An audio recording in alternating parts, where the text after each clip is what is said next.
Social media पर चलने वाली इन खबरों की सख्ती से तस्दीक करता हूँ कि मैं सिंध हाउस में पाबंद हूँ, और इस बात की भी सख्ती से तस्दीक करता हूँ कि मुझे अदम एतमाद में वोट देने के लिए किसी ओहदे या पैसे का लालच दिया गया है। मैं अपने हल्का में मौजूद हूँ और आजादी से घूम फिर रहा हूँ।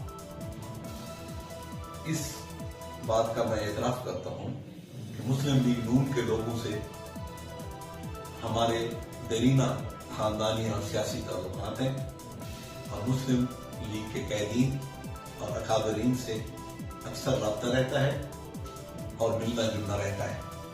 इससे मैं किसी किस्म का इनकार नहीं करता। इस वक्त मुल्क के खाती, दाखिली, सियासी और मुआशी हालात निहायत ही पेचीदा और दिगरगून है, जिस वजह से हर जी शऊर पाकिस्तानी परेशान है।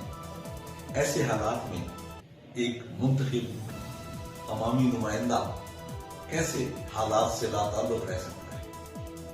मैं यकीन दिलाता हूं कि मैं अपने वोट का इस्तेमाल इन हालात में अपने इलाके के वोटर्स और अवाम के मशवरे से मुल्क और कौम के वसी तर मफाद में और अपने ज़मीर की आवाज़ के मुताबिक करूँगा।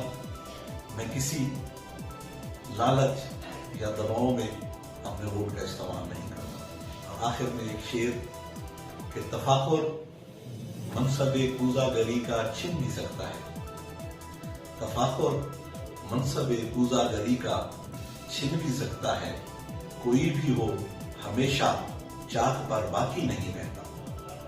कोई भी हो हमेशा चाक पर बाकी नहीं रहता, और किए रखती है पागल ख्वाहिश ताज की, लेकिन नहीं मालूम रहता है कि सर बाकी नहीं रहता।